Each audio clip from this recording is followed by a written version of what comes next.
ازيكم؟ فيديو جديد. وفي الفيديو النهاردة هنتكلم عن المشكلة رقم 5. كل سنة وانتم طيبين. يلا بينا نبتدي على طول. هفكركم بس الاول، لو عايزين تبعتوا اي مشكلة هتلاقوا اللينك بتاع الانستجرام بتاعي تحت في الديسكريبشن بوكس. ابعتولي كل الاسئلة بتاعتكم هناك على الدايركت مسج، وهبتدي ان انا اقولها هنا في الشانل، وهقول لكم رأيي، وكمان المتابعين بيقولوا رأيهم تحت الفيديو لو حد محتار في اي موضوع يعني عامة. المشكلة رقم 5 النهاردة هقراها لكم. هي بنت بتقول: انا متزوجة بقالي 4 سنين، وجوزي كان خاطب قبلي بنت وكان بيحبها جدا، وانفصلوا، بس علاقة مامته ومامتها كويسة مع بعض، ومع اخواته بيكلموا بعض في التليفون والدنيا تمام. المهم البنت اتجوزت واتطلقت، وانا وهو اتجوزنا والحمد لله الى حد كبير كويسين مع بعض. المشكلة ان من يوم ما اتجوزت ومامته واخواته بيقولوا لجوزي انهم قابلوا مامة البنت دي وانها بتسلم عليك، ويفضلوا يحكوا عن البنت انها اتطلقت وعن معاناتها، وانا دمي محروق. طيب، وعملت مشكلة بسبب الموضوع ده. وفعلا ما بقاش حد بيتكلم عنها خالص. اتفاجئت النهاردة ان مامتها بتتصل بيه علشان عايزة يشوف شغل لابنها وبنتها في نفس المكان اللي هو شغال فيه. وجوزي جه وقال لي، قلت له: مين اداها رقمك؟ ومامتك صح؟ مامتك يعني بتسأله هي اللي اديتها الرقم بتاعك؟ قلت له: تمام، انا هكلم مامتك، وانا والله مزعقتش ولا اي حاجة. قلت لها: لو سمحتي زي ما اديتيها الرقم تخليها تمسحه، والموقف ده ما يتكررش تاني. اهلي بقى مغلطيني وبيقولوا لي عادي وفيها ايه، وعيب انك تقولي كده لحماتك. عايزه رايك انتي والمتابعين. طبعا يعني هستنى طبعا تعليقاتكم رايكم في الموضوع ده. رايي الشخصي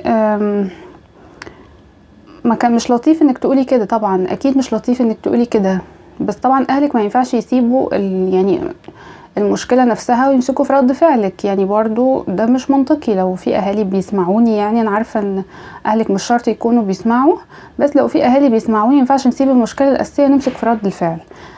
طب كلام ليكي بقى انتي، بما انك انتي اللي سمعاني، مش لطيف تغلطي نفسك مثلا، لان زي ما انتي شايفة اهو بيسيبوا المشكلة الاساسية وهيعلقوا على رد فعلك، على الرغم ان انتي اللي كان معاكي الحق وانتي اللي كنتي متضايقة. فهيسيبوا الموضوع الاساسي ويعلقوا في طريقة كلامك، وان انتي ازاي اتكلمتي مع حماتك وقلت لها زي ما اديتيها الرقم تخليها تمسحه، وده ما يتكررش تاني. طبعا اسلوب الكلام مش الطف حاجة، بس مع ذلك ما ينفعش ننسى انه انتي اللي صاحبة حق. يعني ما ينفعش ننسى عشان انتي رديتي بالطريقة دي مثلا انه انتي صاحبة حق. طريقتك غلط، لكن الموقف برضو غلط. يعني الموقف برضو غلط ويزعل. انا مش يعني انا مع ان انتي بلغتي في طريقة الكلام. كان ممكن تعملي ايه او تعملي ايه دلوقتي؟ كلمي معاهم كده، قولي لهم ان انتي الموقف ضايقك واسأتي التصرف في انك رديتي بالطريقة دي او اتكلمتي بالطريقة دي مع مامة جوزك يعني. وقولي انه طبعا كلميها وقولها ما تزعلش، لكن قولها برضو ان انتي متضايقة من اللي حصل، بس حطي نفسك كمان مكانها، لان هي اكيد هترد تقول ايه. يعني مثلا لو الست دي قالت لها: انا عايزة رقم ابنك علشان اسأله على شغل البنتي والابني، هترد تقول لها ايه؟ لا مش هديلك الرقم بتاعه. يعني حطي نفسك مكانها، فاهماني؟ فهي ممكن تكون اتحرجت خلاص، هي عارفة ان انتي بتضايقي كل حاجة، بدليل ان هم خلاص بطلوا يتكلموا قدامك في الموضوع، لكن ممكن تكون اتحرجت. هترد تقول ايه للست؟ هتقول لها: لا مش هديكي الرقم. يعني كلام غير منطقي. فبرضو حطي نفسك مكانها في الحتة دي. ايه الحل اللي كان ممكن تعمليه او اللي ممكن تعمليه دلوقتي، او لو اتحطيتي في موقف شبه ده، او لو حد من الناس بيتفرجوا يعني في رأيي الشخصي اتحطوا في موقف شبه ده، انه ما تحاولوش تغلطوا نفسكم بالرد اللي انتوا هتردوه. ولو حد عمل كده غصب عنه، اتعصب، فقد اعصابه، ايا كان، ده ما يشيلش الغلط من على الطرف التاني انه هو اللي غلطان وان انتي اللي زعلانة. ابدا، ده ما يقللش من حقك ومن زعلك. الحل ايه؟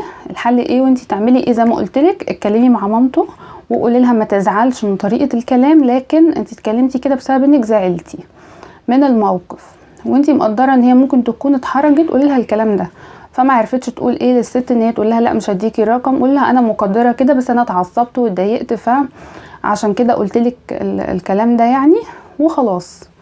وطبعا يعني حل الموضوع ده كله كان في ايد جوزك اصلا، وهو واضح ان هو شخص كويس لان هو جه حكالك.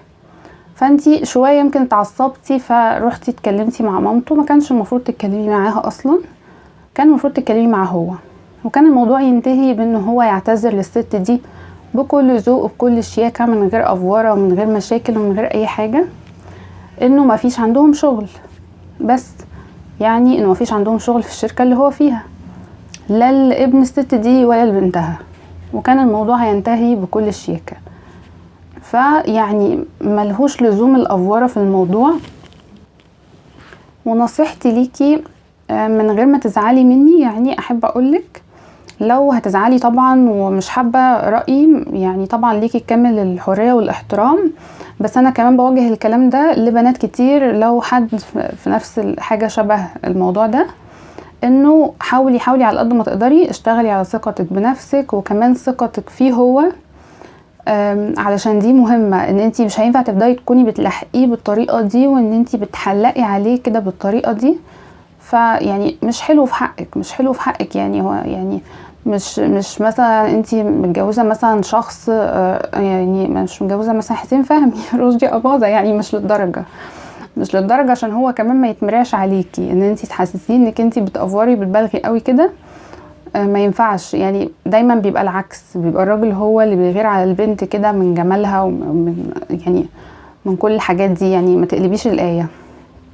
فانتي خلاص لو انتي مش واثقه يعني مش واثقه فيه، انتي ما يفضل ما تكمليش اصلا معاه. يعني مش بقولك طبعا سيبيه يعني، بس انا للبنات مثلا من فتره الخطوبه والكلام ده كله، لو شخص مش دغري وعنده علاقات مثلا او ايا كان من البدايه، انا كلامي بشكل عام مش بس ليكي، يفضل ان البنت ما تكملش مع شخص بالطريقه دي، ان هي مش واثقه فيه او هو بيعمل حاجات يخليها مثلا ما تثقش فيه، فخلاص هي ما تحطش نفسها في الاسترس ده وان هي تكمل معاه. طبعا انتي حالتك علشان متجوزه اكيد ان انا مش هقولك سيبيه ولا اي حاجه، بس اشتغلي بقى على ثقتك بنفسك وثقتك كمان فيه، وهو واضح ان هو كويس وبيحكي لك وكل الحاجات دي. انا معرفش ايه سبب ان انتي بتتضايقي قوي من الموضوع ده. انتي قلتي كانوا مخطوبين سابوا بعض، يعني هو لو كان عايز يتجوزها كان كمل، او لو كان في نصيب كان الموضوع كمل. فكل الظروف يعني خلاص بتقولك ان هو بيحبك انتي وجوزك انتي، او ايا كان اللي حصل بينهم ايه، فهما ما اتفقوش، هو سابها هي سابته، ايا كان ما اتفقوش وفي الاخر ما كملوش مع بعض. فما فيش مجال لكده، يعني ما فيش مجال لكده خالص. انتي مش مستلطفه ان البنت تشتغل معاه في نفس الشركه، خلاص كان بكل هدوء ان انتي تقولي له خلاص رد على مامتها، يستنى كام يوم يعمل نفسه كانه كان بيسال يعني على شغل في المكان، ويقول لها ما فيش والله للاسف وكده، ويعتذر لها بكل شياكه وخلاص. ما كانش الموضوع مستدعي، لكن انا متفهمه ان انتي ممكن تكوني طبعا اتضايقتي بتغيري شويه زياده، كل الكلام ده. ده رأيي باختصار. يا رب يكون رأيي مفيد إلى حد ما، أو لأي حد مثلا عنده حاجة شبه كده. كمان مستنية أسمع رأيكم في التعليقات. هي بتتفرج على الفيديوهات وبتتابع البرنامج بتاع المشاكل البسيطة دي اللي احنا بنتكلم فيها، فقولوا رأيكم. ولو حد عنده فكرة تاني أو رأي تاني غير اللي أنا قلته برضو ياريت تكتبوه علشان نستفيد كلنا. واستنوني في الفيديو اللي جاي، وباي باي.